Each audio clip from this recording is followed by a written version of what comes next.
आइए इस बीच में टेलीकॉम सेक्टर आज है फोकस में। इस सेक्टर से जुड़ी दो बड़ी खबरें हैं और दोनों ही खबरें हैं कुशल के पास। कुशल बताइए, सेक्टर क्यों सुर्खियों में है और क्या कुछ डेवलपमेंट है इस सेक्टर को लेकर?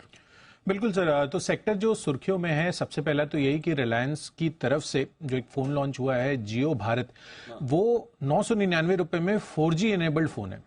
तो 999 में? हाँ, मतलब जिसमें फोन 4G मतलब स्मार्टफोन होगा या नॉर्मल फोन? नॉर्मल फोन ही दिख रहा है, फोन, लेकिन कनेक्शन 4G होगा। बट कनेक्शन 4G होगा। उसमें जियो सिनेमा है, जियो सावन है और साथ ही जियो पे भी है।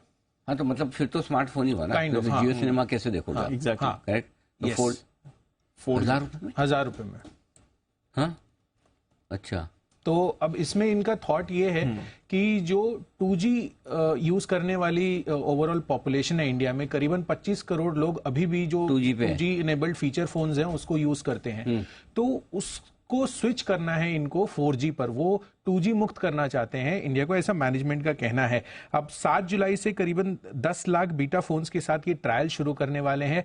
इससे इंपैक्ट किस पर होगा, आपको फोकस इस पर करना है। एक तो भारतीय एयरटेल है जिसके करीबन 10 करोड़ ऐसे 2G सब्सक्राइबर्स हैं, ऐसा अनुमान है। साथ ही वोडाफोन आइडिया 13 से 14 करोड़, इनके भी 2G सब्सक्राइबर्स हैं। तो ओवरऑल अगर आप देखेंगे तो अभी जो मौजूदा सब्सक्राइबर बेस है वोडाफोन आइडिया का करीबन 23.5 करोड़ सब्सक्राइबर्स का है। उसके मुकाबले अगर 13 से 14 करोड़ सब्सक्राइबर जो रिलायंस जियो का मूव है ये जियो भारत लाने के बाद, अगर ये ऐसा शिफ्ट या स्विच कर जाते हैं तो बड़ा इंपैक्ट सब्सक्राइबर बेस पर वोडाफोन आइडिया के हो सकता है, जो कि लगातार पिछले 25 महीनों से सब्सक्राइबर काउंट इनके घटते हुए जा रहे हैं।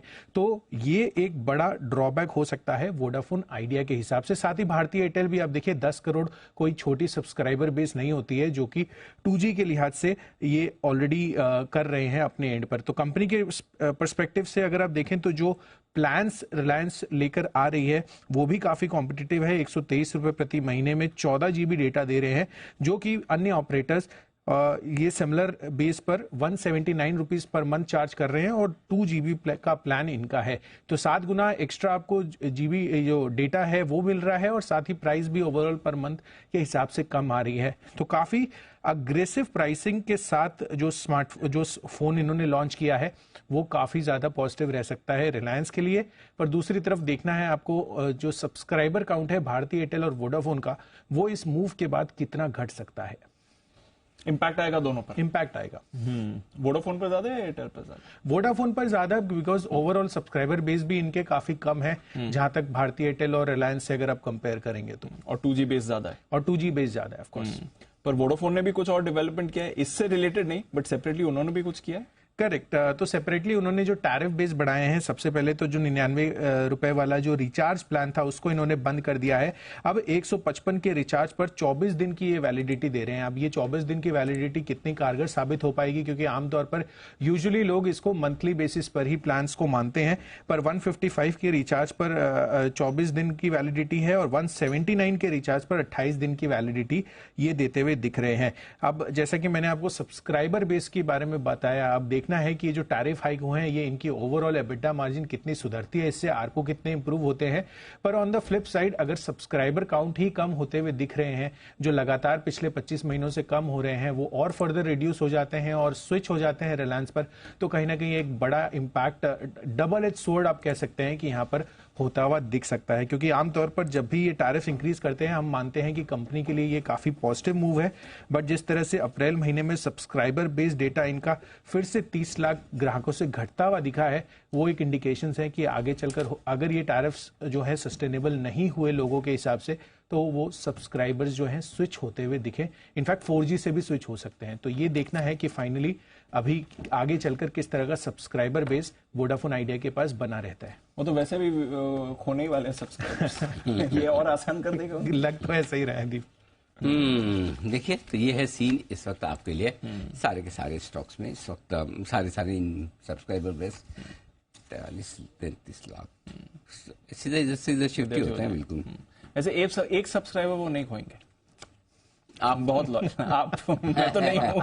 मेरे अलावा और भी बहुत है, मेरे अलावा और भी बहुत है।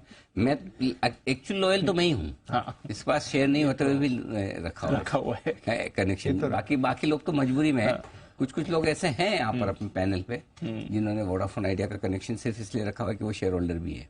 अच्छा, हाँ खुद ही बेच देंगे तो यार पहले शेयर तो बेचे, अकाउंट कम ना हो। मैंने कसम दिलाई, या तो पहले शेयर बेचो, कनेक्शन कटवाना है तो, है ना। जी बंसल जी की आ रही है विशेष टिप्पणी। जी बंसल जी, अगर मैं आइडिया पे आपसे सवाल नहीं पूछूंगा तो आप बुरा मान जाएंगे, फिर कहेंगे आपने सुमित जी को कैसे पूछ लिया, ये तो मेरी कैटेगरी वाला स्टॉक है।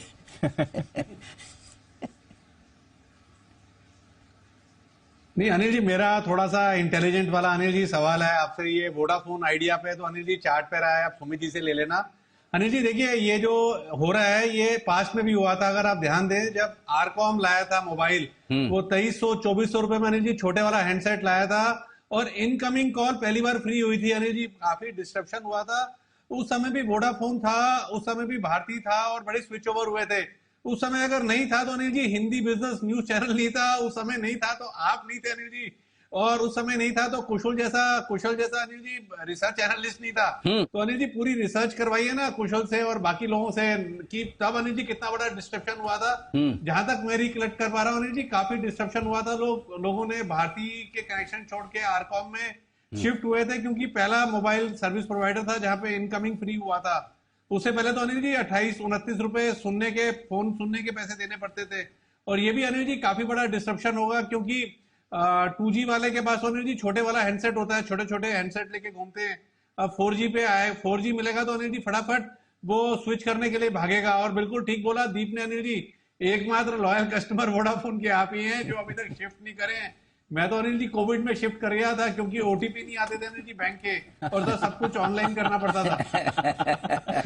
बंसल जी बताया नहीं, डिस्क्लोजर दिया नहीं आपने। आपके चक्कर में मैंने कहा जब तक बंसल जी है तब तक मैं भी हूँ। अच्छा ये कब हुआ पता नहीं चला। चलिए बढ़िया। तो सुमित जी, अगर बंसल जी के बोलने पे आप राय देना चाहें चार्ट पे तो दे दें, आपकी मर्जी। अनिल जी, एक तो सबसे पहले कि मैं भी डे 1 से जब से मोबाइल लेना यूज करना स्टार्ट किया, तब से मेरा भी वोडाफोन का ही कनेक्शन है, और मेरे पास तो शेयर भी नहीं है अनिल जी। देखो सेम हियर, हम दोनों एक जैसे हैं। चलो Sumit ji first class, very nice. कैसे हो आप, क्या चाल? बहुत बढ़िया अनिल जी, बहुत अच्छा है। बाकी सब एक्सपर्ट की क्या जरूरत है, अपन दोनों ही बात करेंगे पूरे।